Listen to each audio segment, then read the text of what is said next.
Hai, halo semuanya, selamat datang kembali di Rans CT Medical Education Channel. Di video kali ini kita masih membahas tentang soal-soal uji kompetensi perawat Indonesia. Baiklah, sebelum memulai video ini, alangkah baiknya kalau kita sama-sama mendukung channel ini dengan cara menekan tombol subscribe, like, dan juga tanda loncengnya. Terima kasih dan selamat menyaksikan.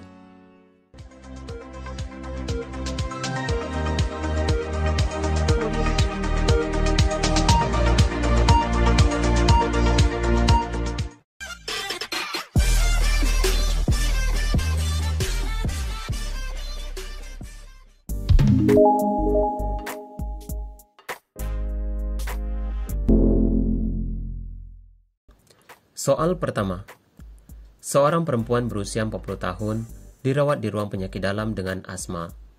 Selama mendapatkan obat agonis beta-2 adrenergic, pasien mengeluh perasaan berdebar-debar, nyeri dada, dan sakit kepala berdenyut. Tekanan darah 130/90 mmHg, frekuensi nadi 110 kali per menit, dan frekuensi napas 24 kali per menit. Saya ulangi, seorang perempuan berusia 40 tahun dirawat di ruang penyakit dalam dengan asma. Selama mendapatkan obat agonis beta-2 adrenergic, pasien mengeluh perasaan berdebar-debar, nyeri dada, dan sakit kepala berdenyut. Tekanan darah 130/90 mmHg, frekuensi nadi 110 kali per menit, dan frekuensi napas 24 kali per menit.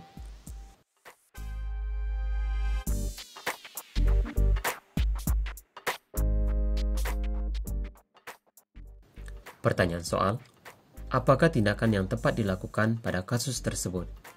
Pilihan jawaban: A. Tunda pemberian obat sampai diperoleh order tambahan. B. Beritahu pasien untuk tidak khawatir, ini adalah efek yang diharapkan. C. Minta pasien tenang, lalu perintahkan bernapas perlahan dalam beberapa menit. D. Jelaskan bahwa efek ini bersifat sementara dan akan mereda karena tubuh akan terbiasa. E. Pindahkan pasien ke unit perawatan intensif.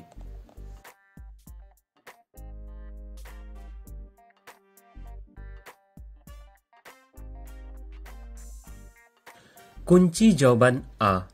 Rasional A.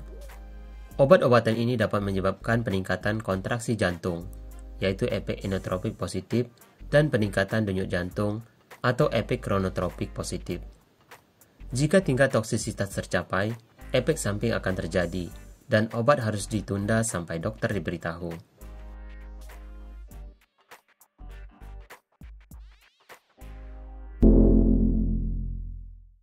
Soal kedua. Seorang perempuan berusia 55 tahun dirawat di ruang penyakit dalam dengan diagnosis tuberkulosis. Hasil pengkajian didapatkan data, pasien mengatakan, "Saya belum pernah minum obat sebanyak ini untuk penyakit infeksi sebelumnya." Ucapan ini disampaikan karena baru saja pasien diberi resep obat isoniazid atau INH, rifampin atau ripadin, dan piridoksin atau B6. Pertanyaan soal, apakah jawaban terbaik yang dapat disampaikan atas pernyataan pasien tersebut? Saya ulangi, apakah jawaban terbaik yang dapat disampaikan atas pernyataan pasien tersebut? Pilihan jawaban: A. Rifampin mencegah efek samping dari INH. B. Jenis organisme atau bakteri yang menginfeksi sulit untuk dimusnahkan. C. Anda akan membutuhkan lebih dari satu jenis medikasi dalam beberapa bulan. D. Terapi yang agresif dibutuhkan karena infeksi Anda sudah pada tahap lanjut. E. Anda dapat bertanya pada dokter mengenai medikasi tersebut.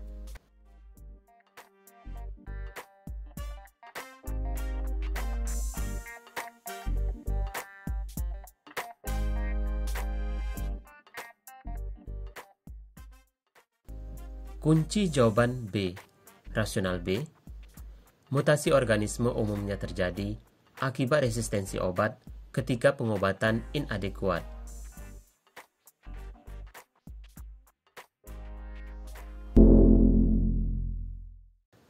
Soal ketiga.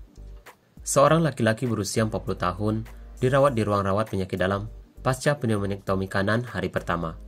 Saat sedang berkeliling ruang rawat, pasien ditemukan mendadak duduk tegak di tempat tidur dengan napas terengah-engah dan disertai suara mengerang. Kulit pasien terlihat pucat, akral teraba dingin, dan berkeringat. Saya ulangi. Seorang laki-laki berusia 40 tahun dirawat di ruang rawat penyakit dalam pasca pneumoniktomi kanan hari pertama. Saat sedang berkeliling ruang rawat, pasien ditemukan mendadak duduk tegak di tempat tidur dengan napas terengah-engah dan disertai suara mengerang. Kulit pasien terlihat pucat, akral teraba dingin dan berkeringat. Pertanyaan soal, apakah tindakan keperawatan yang tepat dilakukan pada kasus tersebut?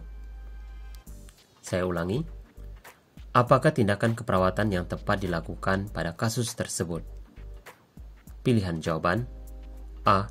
Melakukan auskultasi paru sebelah kiri, B. Melaporkan kepada dokter, C. Melakukan inspeksi terhadap adanya perdarahan di area NCC, D. Melakukan pengecekan kepatenan chest tube, E. Melakukan palpasi nadi dengan segera.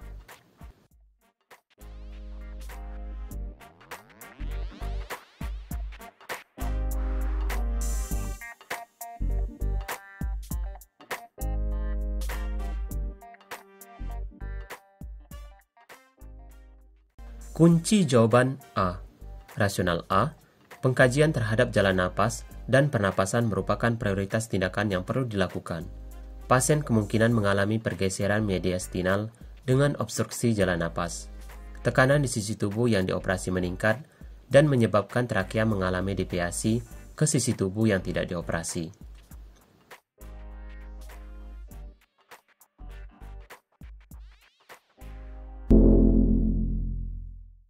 Soal keempat.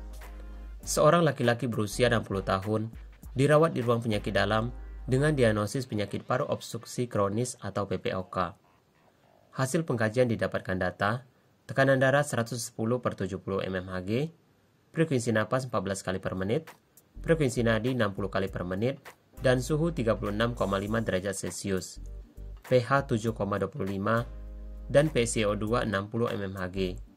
HCO3 min 32 meter ekuivalen per desiliter, PO2 80 mmHg. Pertanyaan soal, apakah yang dapat disimpulkan dari hasil pengkajian pasien tersebut? Pilihan jawaban, A. Asidosis metabolik, B. Alkalosis metabolik, C. Asidosis respiratorik, D. Alkalosis respiratorik, E. Asidosis respiratorik dan metabolik.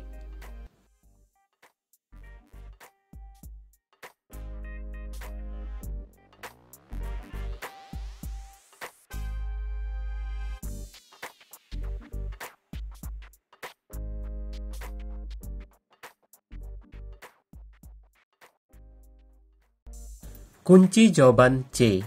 Rasional C. Nilai pH mengindikasikan adanya asidosis dengan nilai pH di bawah 7,35. Nilai PCO2 merupakan parameter untuk fungsi respiratori. Nilai PCO2 yang diharapkan adalah 40 mmHg.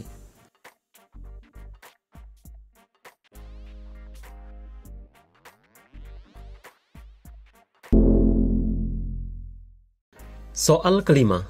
Seorang laki-laki berusia 40 tahun dirawat di ruang penyakit dalam dengan diagnosis AIDS.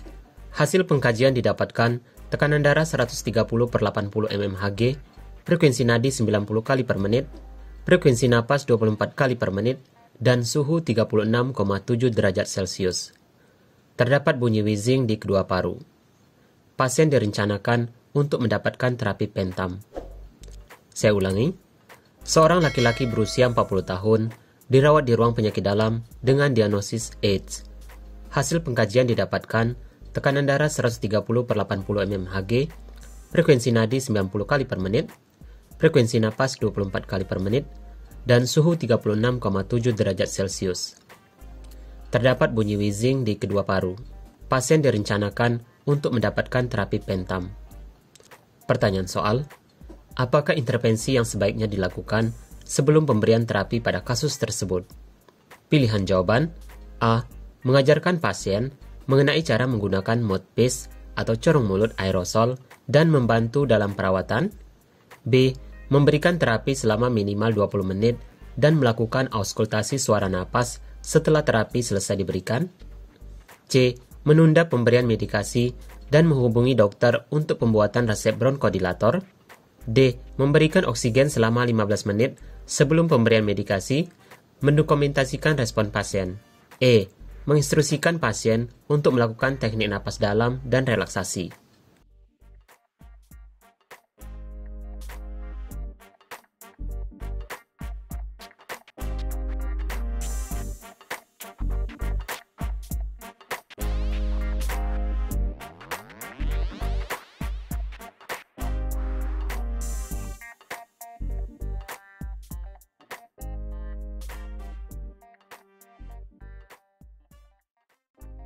Kunci jawaban C. Rasional C. Wheezing mengindikasikan adanya konstriksi bronkus yang dapat mengganggu efek terapi dari pentam.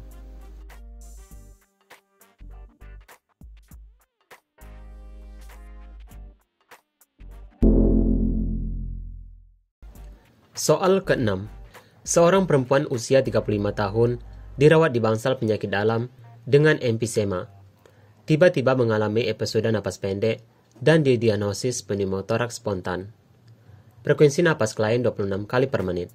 Klien dalam posisi semipolar. Klien tampak gelisah dan terlihat adanya penggunaan otot bantu pernapasan. Pertanyaan soal, selain memanggil penyedia layanan kesehatan, tindakan apa yang harus dilakukan oleh perawat? Pilihan jawaban: A. Posisikan pasien pada posisi yang sehat. B. Berikan oksigen 60% dengan masker Venturi. C. Persiapkan pemberian elektrolit intravena. D. Berikan oksigen 2 liter per menit dengan nasal kanul. E. Memberikan posisi high polar.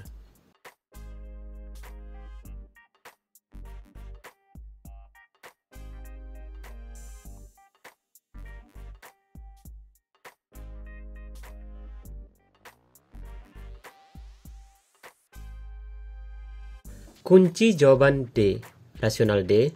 Oksigen diberikan untuk mencegah anoksia, tetapi tidak dalam konsentrasi tinggi tanpa suatu indikasi. Pada seorang individu dengan emfisema, tingkat oksigen rendah, bukan tingkat karbon dioksida yang tinggi, mungkin merupakan stimulus pernapasan. Alasan lain adalah efek Haldan, karena molekul hemoglobin menjadi lebih jenuh dengan konsentrasi oksigen yang tinggi, sehingga tidak dapat mengangkut karbon dioksida keluar dari tubuh yang menyebabkan hiperkapnia.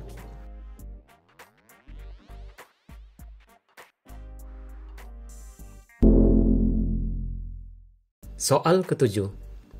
Seorang perempuan berusia 30 tahun datang ke unit gawat darurat dengan keluhan pusing dan sakit kepala. Hasil pengkajian didapatkan data, pasien terlihat cemas, merasa kesemutan pada ujung-ujung jari dan seputar bibir, napas cepat dan dangkal. Frekuensi napas 40 kali per menit, tekanan darah 100/60 mmHg, frekuensi nadi 110 kali per menit, suhu 37,8 derajat Celcius. Saya ulangi, seorang perempuan berusia 30 tahun datang ke unit gawat darurat dengan keluhan pusing dan sakit kepala. Hasil pengkajian didapatkan data, pasien terlihat cemas, merasa kesemutan pada ujung-ujung jari dan seputar bibir, napas cepat dan dangkal. Frekuensi napas 40 kali per menit, tekanan darah 100/60 mmHg, frekuensi nadi 110 kali per menit, suhu 37,8 derajat Celcius. Pertanyaan soal, apakah hasil klinis berdasarkan tampilan tanda dan gejala pada kasus tersebut?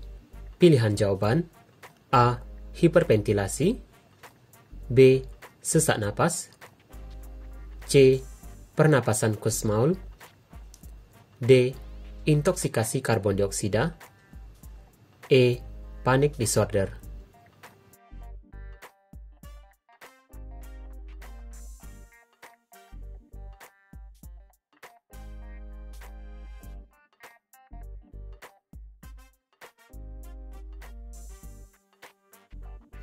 Kunci jawaban A. Rasional A.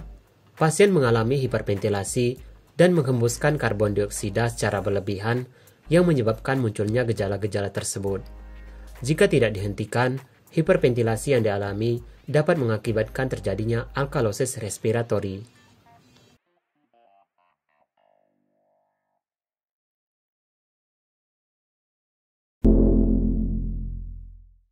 Soal ke-8. Seorang laki-laki usia 37 tahun dibawa saudaranya ke UGD dengan keluhan dada seperti tertekan dan sesak napas. Hasil pengkajian menunjukkan ST elevasi bagian inferior pada EKG dan troponin positif. Pasien didiagnosis infark miokard dan harus dirawat untuk diobservasi.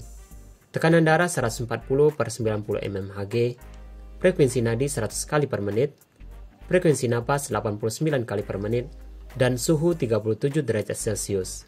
Saya ulangi, seorang laki-laki usia 37 tahun dibawa saudaranya ke UGD dengan keluhan dada seperti tertekan dan sesak napas. Hasil pengkajian menunjukkan ST elevasi bagian inferior pada EKG dan troponin positif. Pasien didiagnosis infark miokard dan harus dirawat untuk diobservasi.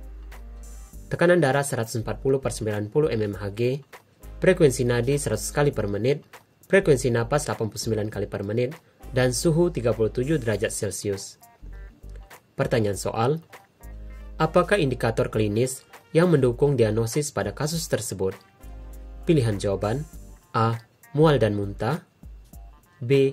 Bradikardia, C. Pernapasan kusmaul, D. Nyeri kepala hebat, E. Nyeri yang menjalar ke perut.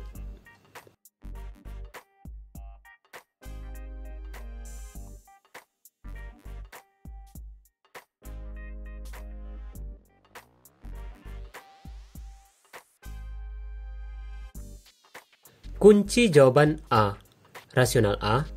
Mual dan muntah adalah manifestasi klinis yang berhubungan dengan infark miokard. Ini disebabkan oleh stimulasi refleks pusat muntah oleh serabut nyeri.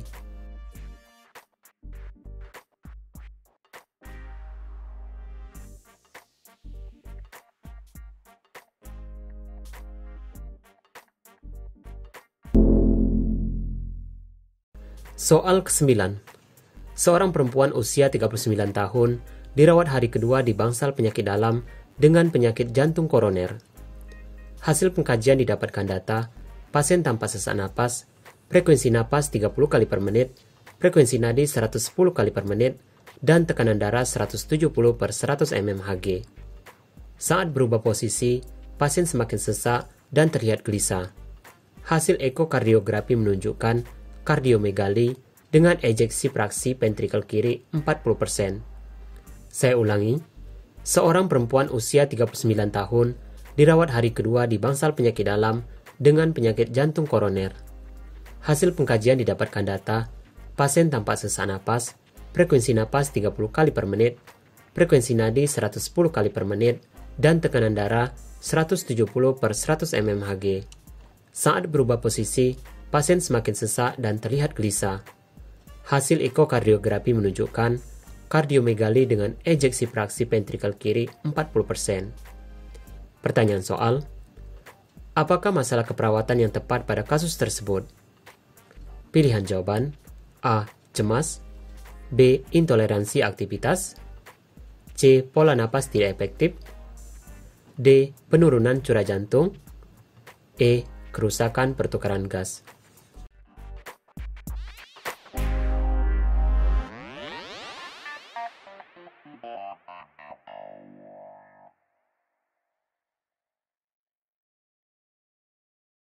Kunci jawaban D. Rasional D.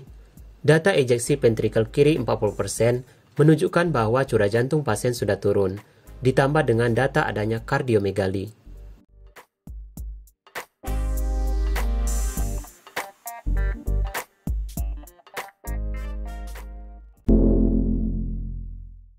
Soal ke-10. Seorang perempuan usia 22 tahun dibawa polisi ke UGD karena kecelakaan lalu lintas. Hasil pengkajian didapatkan data, pasien tidak sadarkan diri dan tekanan darah turun cepat menjadi 70/50 mmHg. Frekuensi nadi 110 kali per menit dan kuat, urin tidak ada dalam 3 jam terakhir. Saya ulangi, seorang perempuan usia 22 tahun dibawa polisi ke UGD karena kecelakaan lalu lintas. Hasil pengkajian didapatkan data, pasien tidak sadarkan diri dan tekanan darah turun cepat menjadi 70/50 mmHg. Frekuensi nadi 110 kali per menit dan kuat, urin tidak ada dalam 3 jam terakhir. Pertanyaan soal, apakah yang menjadi penyebab buruknya kondisi pasien tersebut? Pilihan jawaban: A. Adanya benturan atau cedera kepala. B. Penurunan jumlah volume darah yang bersirkulasi. C. Penurunan rangsangan vasomotor ke dinding arteri. D. Dekompensasi jantung akibat ketidakseimbangan elektrolit. E. Vasodilatasi pembuluh darah akibat berkurangnya tekanan vasokonstriktor.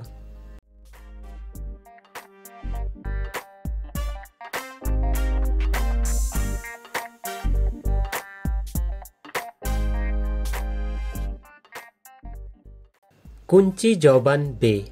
Rasional B. Berkurangnya jumlah cairan intravaskular karena perdarahan menyebabkan shock hipovolemik yang ditandai dengan hipotensi, nadi melemah, dan kesadaran menurun.